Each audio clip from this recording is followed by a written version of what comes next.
Hello everyone. आइए एक बार फिर से आप सभी का क्रेजी जी के ट्रिक के डेली करंट अफेयर पर स्वागत है। आज के सेशन में डेली करंट अफेयर को आगे बढ़ाते हुए हम डिस्कस करने वाले हैं 18 मार्च के सभी करंट अफेयर को। एक एक फैक्ट क्वेश्चन आराम से नोट कीजिए, आराम से समझिएगा, बहुत ही इंपॉर्टेंट सेशन है। और चेकआउट कीजिए एप्लीकेशन को, क्योंकि वहां पर आपके लिए फ्री ऑफ कॉस्ट इसकी पीडीएफ भी अवेलेबल है। डेली करंट अफेयर की पीडीएफ आपको क्रेजी जी का ट्रिक के एप्लीकेशन पर मिल जाती है फ्री ऑफ कॉस्ट, वहां से आप ले लीजिए। सबसे पहला क्वेश्चन, हॉकी इंडिया ने हाल ही में अवार्ड्स अनाउंस किए हैं 2024 के लिए। तो हमारा क्वेश्चन है कि हॉकी इंडिया अवार्ड्स 2024 में गोलकीपर ऑफ द ईयर का अवार्ड किसे दिया गया? गोलकीपर ऑफ द ईयर ये है Indian hockey player Savita Punia. Answer भी यहां पर करेक्ट हो जाएगा। देखिए, 2024 की ऑल ओवर परफॉर्मेंस के आधार पर हॉकी इंडिया ने अलग अलग कैटेगरीज में अवार्ड अनाउंस किए। यहां पर मैं आपको मेन कैटेगरीज बता देता हूं जो कि पूछी जाती है। अवार्ड अनाउंस किए गए हैं न्यू दिल्ली में, हाल ही में इसका आयोजन किया गया था। हॉकी इंडिया एनुअल अवार्ड देता है हर साल पिछले साल के परफॉर्मेंस के आधार पर। तो 2024 के परफॉर्मेंस के आधार पर यह अवार्ड 2025 में अभी अनाउंस किए गए। तो अवार्ड 2024 के हैं। ओके, अब यहां पर देखिए दो सबसे इंपॉर्टेंट है, player of the year men और player of the year women. तो इन्हें जो अवार्ड दिया जाता है वो बलबीर सिंह सीनियर के नाम से दिया जाता है। Hockey India Balbir Singh senior award for player of the year women का अवार्ड दिया गया है सविता पुनिया को, जिनको गोलकीपर ऑफ द ईयर का भी अवार्ड दिया गया। यह सबसे पहली चीज हो जाती है। लेकिन गोलकीपर ऑफ द ईयर का जो अवार्ड दिया जाता है वो बलजीत सिंह के नाम से दिया जाता है। Hockey India Baljit Singh award for goalkeeper of the year. तो ये दो तो हो गए सेम। इसके अलावा Hockey India Balbir Singh senior award for player of the year man की बात करें तो ये हैं इंडियन हॉकी टीम के कैप्टन हरमनप्रीत सिंह। इसके अलावा Hockey India Pargat Singh award for defender of the year, यह अवार्ड दिया गया अमित रोहिदास को। इनके अलावा Hockey India major Dhyanchand lifetime achievement award, lifetime achievement की कैटेगरी में यह दिया गया है 1975 के हॉकी वर्ल्ड कप में जो हमारी विनिंग टीम थी उस टीम को।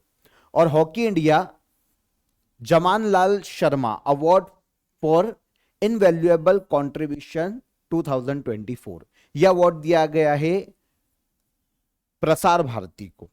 तो ये अलग अलग कैटेगरीज है। सारी कैटेगरीज जो मैंने आपको बताई है केवल वही पूछी जाएगी, तो इनको एक बार नोट कर लेना, पॉज करके पढ़ लेना। क्वेश्चन हमारा किससे था? Goalkeeper of the year. तो ये कौन हो जाती है? Savita Punia, Indian player. Hockey India award की बात करें तो 2014 में हॉकी इंडिया ने इन अवार्ड्स को शुरू किया था। हॉकी इंडिया भारत में हॉकी खेलों की गवर्निंग बॉडी है। हर साल ये अवार्ड डिस्ट्रीब्यूट करती है पिछले साल के परफॉर्मेंस के आधार पर।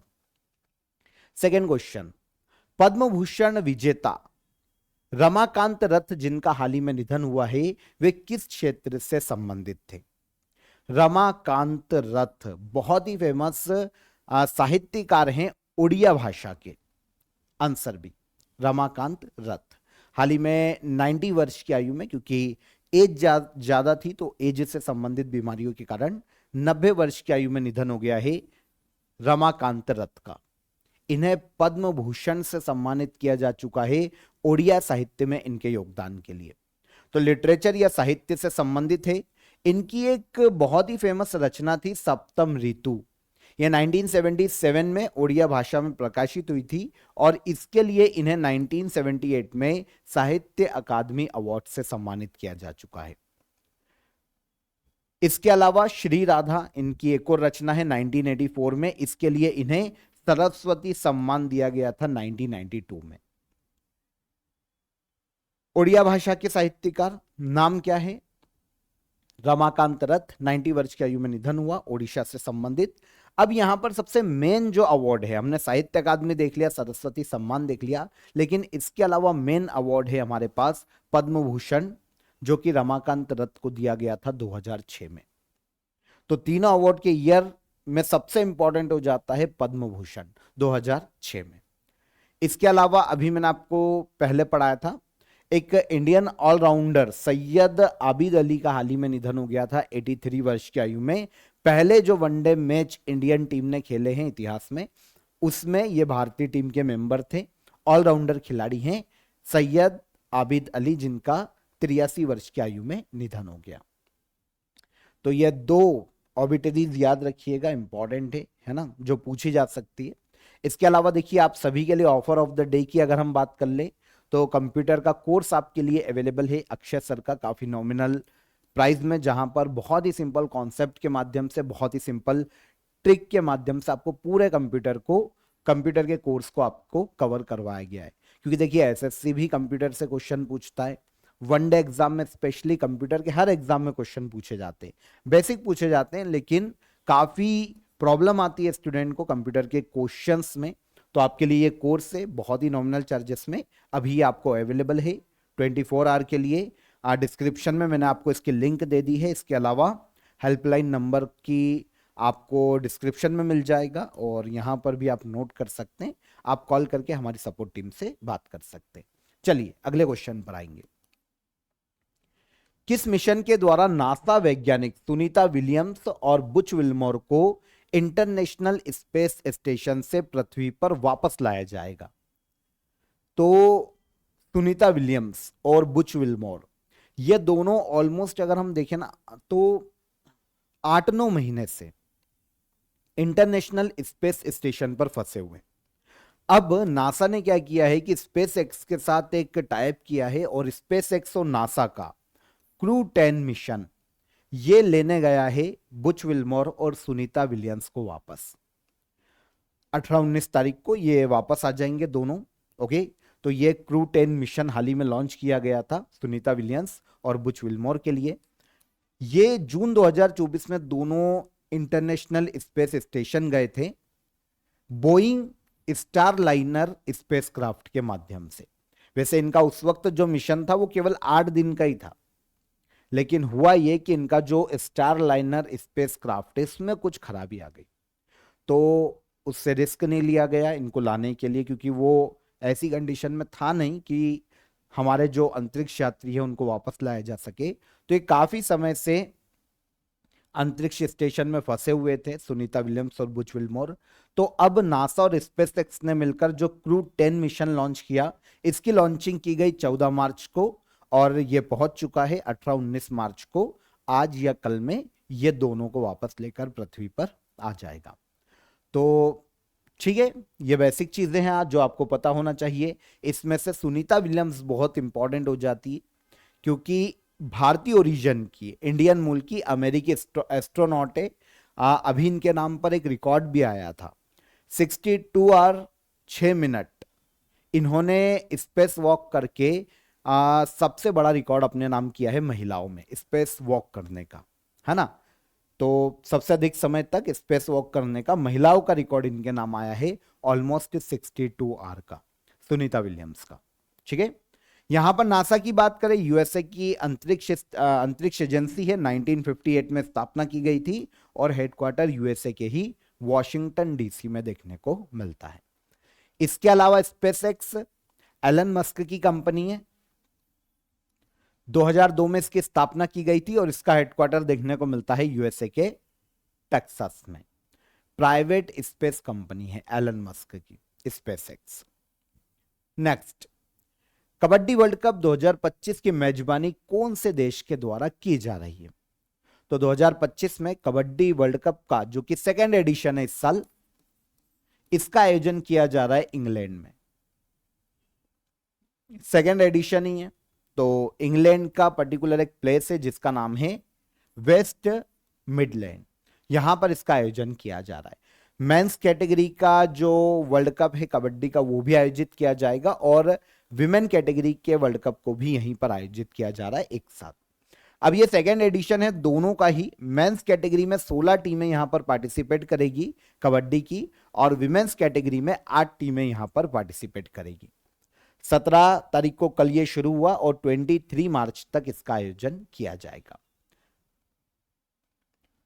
वर्ल्ड कबड्डी के द्वारा कबड्डी वर्ल्ड कप का आयोजन किया जाता है, और स्टार्ट किया गया था इसको 2019 में। 2019 में जो पहला एडिशन था कबड्डी वर्ल्ड कप का, मलेशिया के मलक्का में आयोजित किया गया था। और यहां पर इंटरेस्टिंग ये है कि कबड्डी वर्ल्ड कप का पहला एडिशन मेन और विमेन दोनों ही कैटेगरी का इंडिया ने अपने नाम किया था। मतलब इंडिया मेंस कैटेगरी में भी विनर रही और विमेन्स कैटेगरी में भी इंडियन कबड्डी टीम ही विनर रही थी। लेकिन यहां पर रनर अप की बात करें तो मेंस कैटेगरी में इंडिया ने इराक को हराया था और विमेन्स कैटेगरी में इंडिया ने चाइनीज ताइपे जो टीम थी उसको यहां पर हरा के विजय प्राप्त की थी, विनर बनी थी। तो इंडिया विनर और रनर अप हो जाती है विमेन कैटेगरी में चाइनीज ताइपे की टीम, कबड्डी टीम, और मेंस कैटेगरी में इंडिया विनर और रनर अप इराक की टीम। फर्स्ट एडिशन मलेशिया के मलक्का में, सेकेंड एडिशन अब आयोजित किया जा रहा है 2025 में इंग्लैंड में। एक और इंपॉर्टेंट क्वेश्चन नोट कीजिएगा, ये क्वेश्चन पूछे जाते हैं एग्जाम में।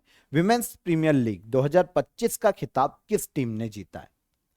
विमेन्स प्रीमियर लीग ये थर्ड एडिशन है, इस बार तीसरा, और यहां पर तीसरे खिताबी फाइनल खेला गया था मुंबई इंडियंस और दिल्ली कैपिटल के मध्य में, जहां पर मुंबई इंडियन ने दिल्ली कैपिटल को हराकर विमेन्स प्रीमियर लीग का थर्ड एडिशन जीता है।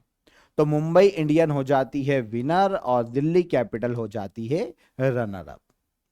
आपको पता है मुंबई इंडियन का ये दूसरा टाइटल है विमेन्स प्रीमियर लीग का, दूसरा टाइटल।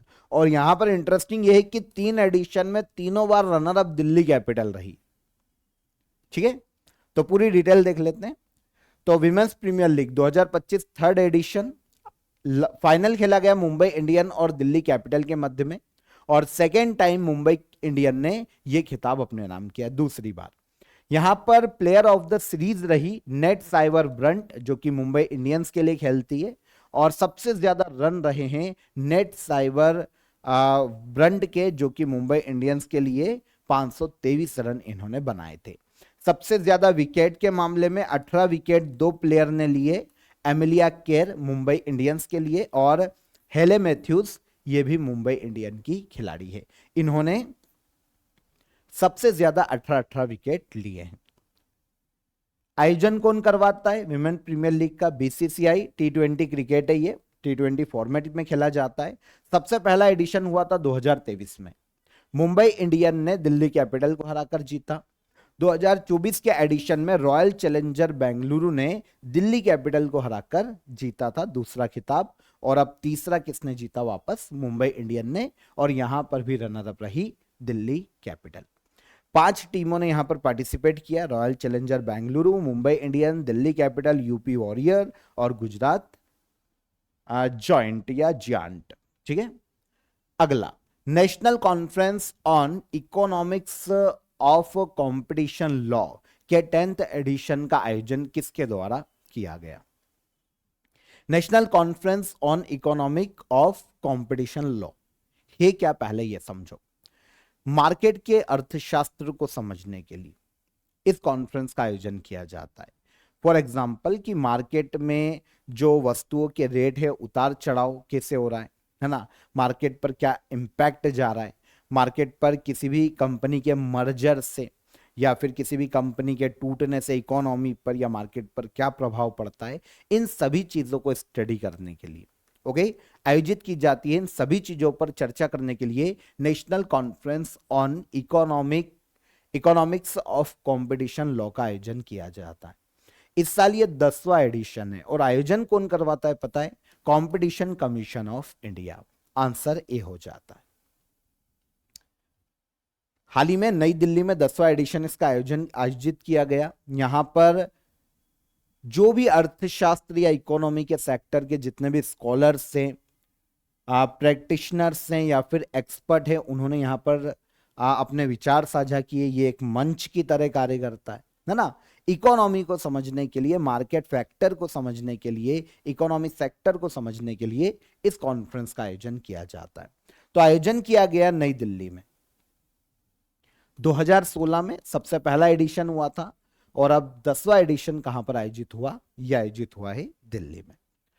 अब यहां पर जो आयोजित करवाता है कंपटीशन कमीशन ऑफ इंडिया, इसकी बात कर लें तो ये भारत में कॉरपोरेट अफेयर्स, जो मिनिस्ट्री ऑफ कॉरपोरेट अफेयर्स है, उनके अंतर्गत काम करने वाली संस्था है और ये मार्केट कंपटीशन को रेगुलेट करती है, समझती है कि मार्केट कंपटीशन किस प्रकार से फेयर रहेगा, कैसे काम करेगा, या फिर क्या सुधार किए जाने चाहिए। इन सभी को रेगुलेट करने वाली एक स्टैट्यूटरी बॉडी के रूप में, वैधानिक निकाय के रूप में काम करता है कंपटीशन कमीशन ऑफ इंडिया। स्थापना हुई थी अक्टूबर 2003 में और रवनीत कौर वर्तमान में इस संस्था के चेयरमैन के पद पर हैं। नौरोज किस धर्म के नव वर्ष के रूप में मनाया जाता है? अच्छा, इतिहास में भी नौरोज के बारे में हमको काफी पढ़ने को मिलता है जब हम इतिहास पढ़ते हैं। नौरोज कभी, आज जो हम ईरान देख रहे हैं ना, ईरान का एरिया, कभी वो फारस के नाम से जाना जाता था और फारस में निवास करने वाले उस वक्त के पारसी लोग, या फिर अब हम उस कम्युनिटी को देखें तो पारसी लोग, ओके, तो उस पारसी धर्म में मनाया जाता है नौरोज त्योहार, पारसी धर्म का त्योहार है। तो अभी 20 मार्च को यह त्योहार मनाया जाने वाला है नौरोज के रूप में, पारसी नव वर्ष के रूप में इसे सेलिब्रेट किया जाता है और यह प्रकृति प्रेम का उत्सव है पारसी धर्म में। तो ईरानी पारसी न्यू ईयर के रूप में नौरोज त्योहार को मनाते हैं। ईरानी कैलेंडर के पहले महीना जो फारवर्दिन के नाम से जाना जाता है, उसमें यह हमें देखने को मिलता है। और अगर हम हमारा कैलेंडर देखें, इंग्लिश कैलेंडर, तो उसमें यह 19 मार्च से 22 मार्च के बीच में देखने को मिल जाता है। अब इतिहास में अगर हम नौरोज की बात करें तो 3000 साल पुराना इतिहास देखने को मिलता है नौरोज त्योहार का। फारस में जोरोस्ट्रियन धर्म या फिर पारसी धर्म में यह उत्पन्न हुआ और प्राचीन फारस का, जो कि वर्तमान में ईरान है, उनका एक प्रमुख पर्व के रूप में यह हमेशा से मनाया गया। नव वर्ष के रूप में जैसे हम दिवाली मनाते हैं, वैसे नौरोज त्योहार को मनाया जाता है। घर की सफाई करना, पकवान बनाना, है ना, आपस में बांटकर मिठाइयाँ बांटना, आपस में मिलजुल के बांटना और नए कपड़े खरीदना और त्योहार को सेलिब्रेट किया जाता है। अगर हम हमारे इतिहास को देखें तो दिल्ली सल्तनत के एक शासक रहे हैं बलबन, गयासुद्दीन बलबन के नाम से इन्हें पुकारा जाता है। इन्होंने नौरोज परंपरा को शुरू किया था इंडिया में, पहला प्रमाण देखने को मिलता है। हालांकि बाद में मुगल शासक औरंगजेब ने इसको बंद करवा दिया था और उसके बाद फिर पारसी धर्म तो इसको मना ही रहा है। भारत में अन्य नव वर्ष की बात करें तो गुड़ी पड़वा महाराष्ट्र में मनाया जाता है, अभी आने वाला है। गुड़ी पड़वा महाराष्ट्रियन नव वर्ष के रूप में मनाया जाता है। फिर उगादी उत्सव आंध्र प्रदेश, तेलंगाना, कर्नाटका में मनाया जाता है। पोइला बोईशाख के रूप में या बैसाख के रूप में पश्चिम बंगाल में नव वर्ष के रूप में मनाया जाता है।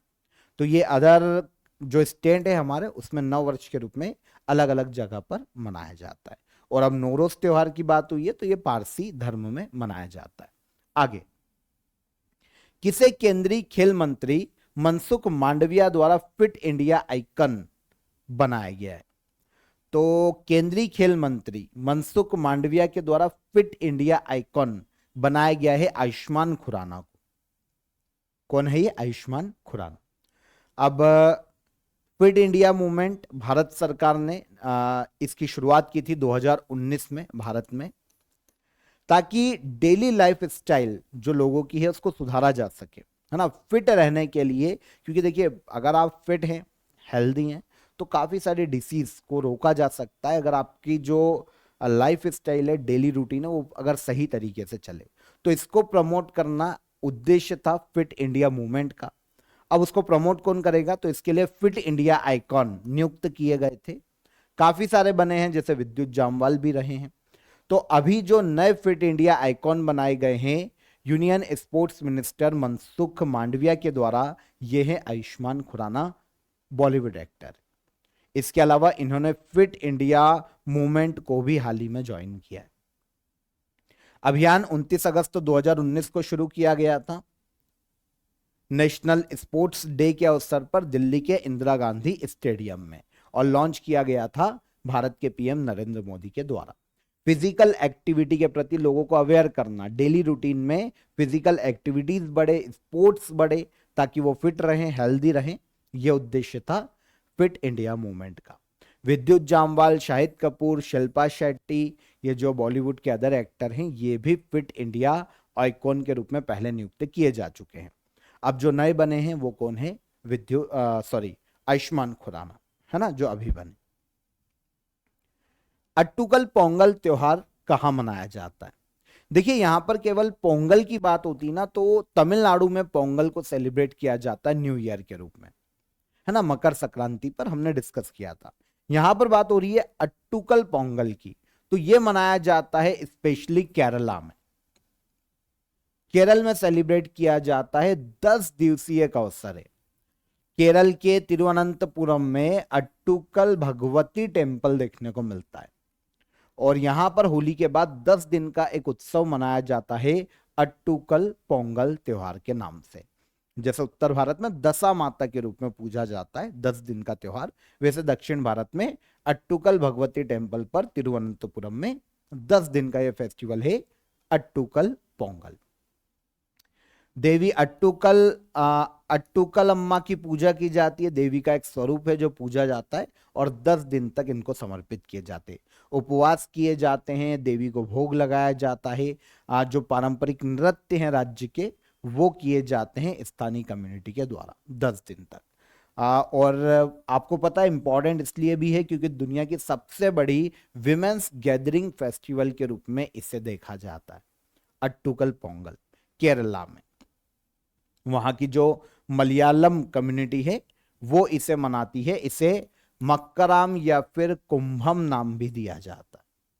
केरल के अदर फेस्टिवल की बात करें तो एक ओणम बहुत फेमस है, हर साल मनाया जाता है फसल उत्सव के रूप में, और एक विशु मलयालम न्यू ईयर के रूप में मनाया जाता है। आगे, हाल ही में रक्षा मंत्रालय ने अश्विनी रडार के लिए 2,906 करोड़ रुपए का एक समझौता किसके साथ किया है?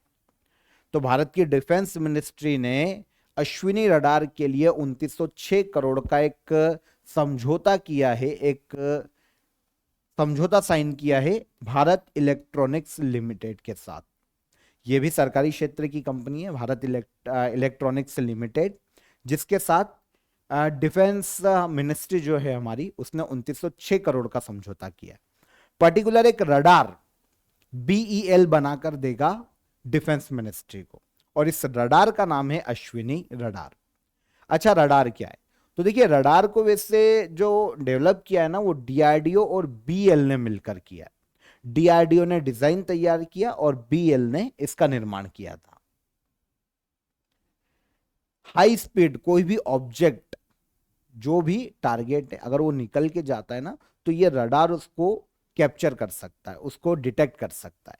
अगर कोई लो स्पीड टारगेट है तो उसको तो कोई भी रडार डिटेक्ट कर लेगा, लेकिन हाई स्पीड टारगेट है जो दिखते नहीं है, बहुत ही स्पीड रहती है, उनको भी ये डिटेक्ट करने में सक्षम है अश्विनी रडार। तो इसके लिए समझौता हुआ है मिनिस्ट्री ऑफ डिफेंस और BEL के मध्य में कि भाई हमको ये रडार बना के दो, और ये जो समझौता है 2,906 करोड़ का समझौता है। अब DRDO ने डिजाइन बनाया, BEL ने इसका विकास किया। DRDO की बात करें, defence research and development organisation के नाम से इसे जाना जाता है। डिफेंस मिनिस्ट्री के अंतर्गत ही ये कार्य करती है। स्थापना 1958 में, हेडक्वार्टर नई दिल्ली में, और chairman Sameer V Kamat. DRDO काफी बार बता चुका हूं, इनका ईयर पूछा जाता है इसरो का, DRDO का, तो ये बार बार हमको देखने को मिल जाते हैं, तो आप इनको याद रखिएगा। क्लियर? तो 18 मार्च के सभी करंट अफेयर यहां पर हमारे क्लियर हो जाते हैं। अब हम चलेंगे लास्ट डे के करंट अफेयर के रिवीजन पर। सबसे पहला क्वेश्चन क्या था? निम्नलिखित में से किस साइट को यूनेस्को टेंटेटिव लिस्ट में शामिल नहीं किया गया है? तो ये पुष्कर झील हमारा आंसर था, जो कि 6 में से अलग थी। डिजिटल ट्रांसफॉर्मेशन अवार्ड 2025 किसने जीता? तो ये जीता था रिजर्व बैंक ऑफ इंडिया ने। गोल्ड मर्करी अवार्ड 2025 शांति और वैश्विक नेतृत्व के लिए किसे दिया जाएगा? तो यह दिया जाएगा दलाई लामा को। SCO रक्षा अधिकारियों की बैठक 2025 की मेजबानी कौन कर रहा है? तो यह मेजबानी कौन कर रहा है? चाइना। बोंगो सागर 2025 नेवल एक्सरसाइज किन देशों के बीच में आयोजित की जाती है? तो इंडिया और बांग्लादेश के मध्य में।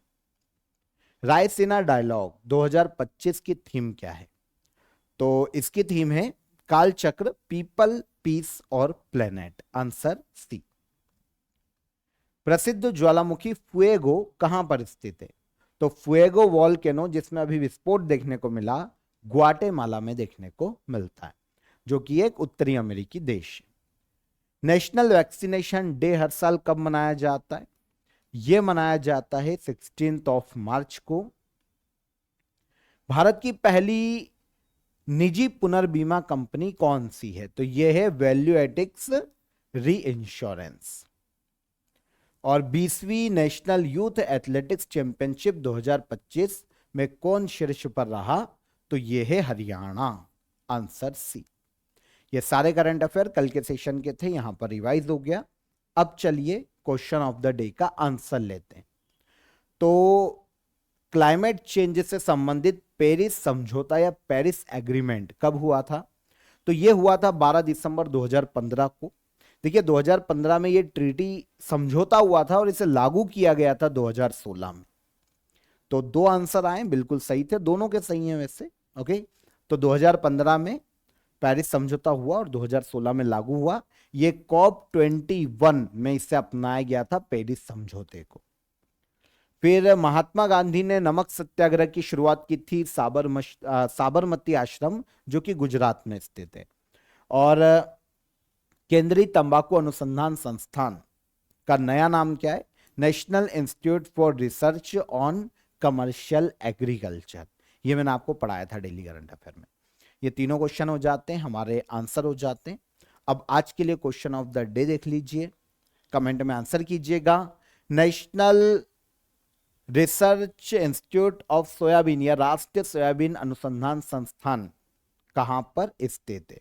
नेशनल सोयाबीन रिसर्च इंस्टीट्यूट कहां स्थित है मींस राज्य बता दोगे तो काम हो जाएगा। भारत में इसरो की स्थापना किस वर्ष की गई थी? और नामदफा नेशनल पार्क किस राज्य में स्थित है? तीनों क्वेश्चन को कमेंट में आंसर कीजिएगा, आराम से नोट कीजिए। और सेशन पसंद आया हो तो लाइक और शेयर कर दीजिएगा। इसके अलावा क्रेजी जी के ट्रिक और रूट एप्लीकेशन को चेकआउट कीजिए। क्रेजी जी के ट्रिक एप्लीकेशन पर फ्री ऑफ कॉस्ट आपको डेली करंट अफेयर की पीडीएफ मिल जाती है और काफी अदर आपको पीडीएफ भी वहां पर फ्री ऑफ कॉस्ट अवेलेबल है, तो आप उनको भी ज्वाइन कर सकते हैं। चलिए टेस्ट भी लगा सकते हैं फ्री ऑफ कॉस्ट, आपके लिए डेली करंट अफेयर का टेस्ट भी अपलोड होता है, तो आप उसको भी लगाइए। चलिए कल मुलाकात करेंगे, तब तक अपना ख्याल रखिएगा। जय हिंद, जय भारत।